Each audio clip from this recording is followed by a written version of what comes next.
No juzgues, no juzgues, no juzgues, no juzgues. Todo el tiempo estamos escuchando eso. No juzgues, no juzgues, no juzgues. Recuerda que el otro día compartí un vídeo donde decíamos, sí debemos de juzgar. ¿Por qué? Porque primero, cuando uno está en verdad viviendo como hombre, va a tener sí o sí, porque es nuestro derecho de nacimiento, es nuestro derecho de la gracia de Dios, vamos a tener un despertar. Un despertar que va a tener luego ecos, ¿ok? Y ese despertar no es que nos va a ser dado, lo que nos va a hacer simplemente es mostrarnos parte de nuestro camino, lo que estamos destinados a hacer si seguimos el camino espiritual, haciendo sacrificios en el mundo de la materia.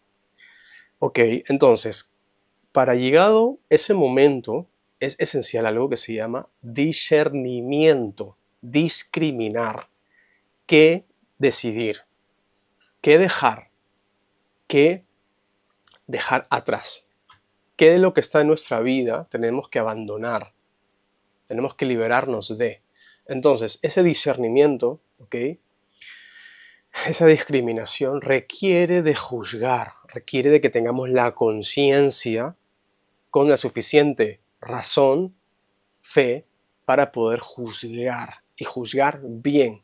Entonces, juzgar no es señalar con el dedo como un New Age histérico, sino es verdaderamente ascender a una posición de juez. No de juez de la humanidad, porque ese es únicamente Dios, sino de juez de tus decisiones y de las circunstancias que afectan a tu vida. Entonces, para ese ejemplo, quiero compartirles un momento de la vida de Jesús, que es muy mal entendido y que se cuenta a la ligera.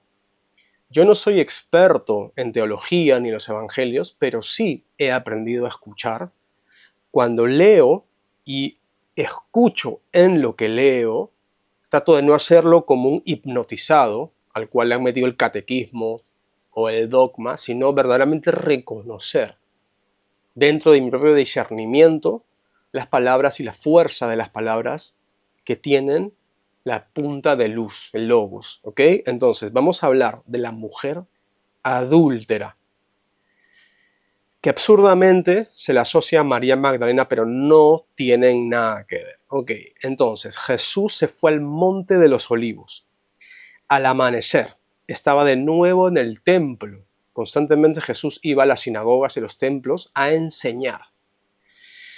Todo el pueblo acudía a él, y él sentado les enseñaba. Es curioso que prácticamente no nos dicen nada de lo que él enseñaba en los templos, ¿no? Nos dicen qué enseñó en la montaña, qué enseñó en las plazas, pero cuando estaba en las sinagogas, muy poco. Pero bueno, entonces, los maestros de la ley y los fariseos le llevaron una mujer sorprendida en adulterio, es decir, estaba con otro hombre, ¿no?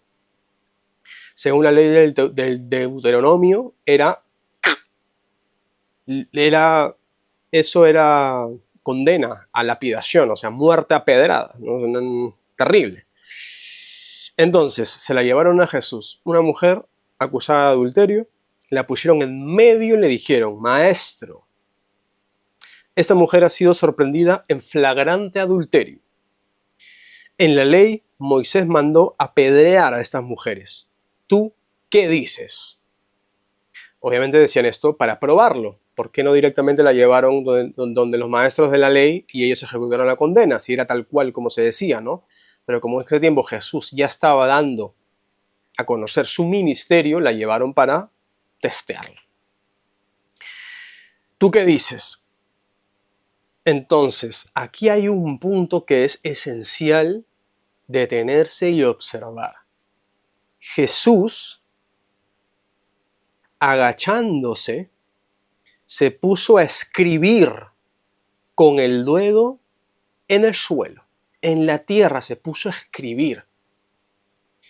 Estaba en una situación, el pueblo ahí, él estaba enseñando, los fariseos y maestros de la ley trayéndole a una mujer como jueces para que Jesús emita un veredicto. Como jueces, ¿por qué? Porque ya dijeron, esa mujer la hemos encontrado en flagrante adulterio. O sea, ya está juzgada por ellos. Pero tú, ¿qué dices? Jesús se agacha en medio de esa situación tensa, se agacha y empieza a escribir con el dedo. ¿Qué estaba haciendo? Dibujitos. ¿Qué estaba haciendo? Jesús Love María Magdalena. ¿Qué estaba haciendo? Dibujando con el dedo. Aquí sí tengo que decir que el maestro, José Luis Parise, dentro de una investigación tan profunda que tiene, dice que en ese tiempo Jesús, obviamente cuando era niño, está en el Evangelio de Mateo, cuando pasó lo de Herodes y la matanza de los inocentes, huyó José, huyó María, huyó Jesús pequeño a Egipto. Y como en el tiempos previos a Moisés vivía el pueblo de José con los hijos de Israel, de Jacob, se generó una comunidad hebrea ahí. Dice que habían templos hebreos con también enseñanza egipcia. Pero bueno, no voy a entrar en ese detalle, no lo he investigado en profundidad, pero sí coincide todo que Jesús tuvo una formación ahí, definitivamente, ¿no? Porque luego volvieron cuando ya era un poco más grande, pero ¿qué estaba dibujando en el suelo? Bueno, parece ser que habían unos símbolos o una estructura en donde, según las circunstancias y las fuerzas de la situación, lo impulsaban a tomar una decisión. Entonces, como insistían los maestros de la ley en la pregunta, directamente se alzó y les dijo, no les dijo, no la apedreen porque el amor de Dios ha... No le dijo, sí, mátenla, ¿sabes qué? A mí qué me importa. No, les dijo una integración y una respuesta maestra que cada quien puede y debería aplicar en su vida. El que de vosotros, el que de ustedes esté libre de pecado, que no tenga pecado, vaya, cumpla lo que quiera, tire la primera piedra. Si alguno de ustedes verdaderamente es puro ante los ojos de Dios en este momento, tire la primera piedra, sabiendo que todos los seres humanos, en primer lugar, tenemos el pecado original y que en sí la carne nos lleva a pecar, al desvío. Entonces, esa respuesta maestra hizo que de pronto se volvió a agachar en el suelo y siguió escribiendo ahí. Y uno a uno, desde los más viejos a los más jóvenes, se empezaron a ir. Es decir, Jesús se volvió a agachar como si nada pasara, estaba ahí, y entonces empezaron a ir todos, y entonces al final se quedó solo él con la mujer, y cuando dijo, ¡oye, mujer, ¿dónde están? Y la mujer le dice, no, se han ido. Entonces le dice, ¿qué? ¿Ninguno te ha condenado? Y la mujer le dice, no. Entonces le dice, yo tampoco te condeno, pero no vuelvas a pecar. Jesús no rechazó el hecho de ponerse en el lugar de un juez, sino que él se elevó por encima de la ley humana, de la ley que legislaba en la comunidad, ascendió a la ley divina. Y desde ahí resolvió una circunstancia peligrosísima, tensísima.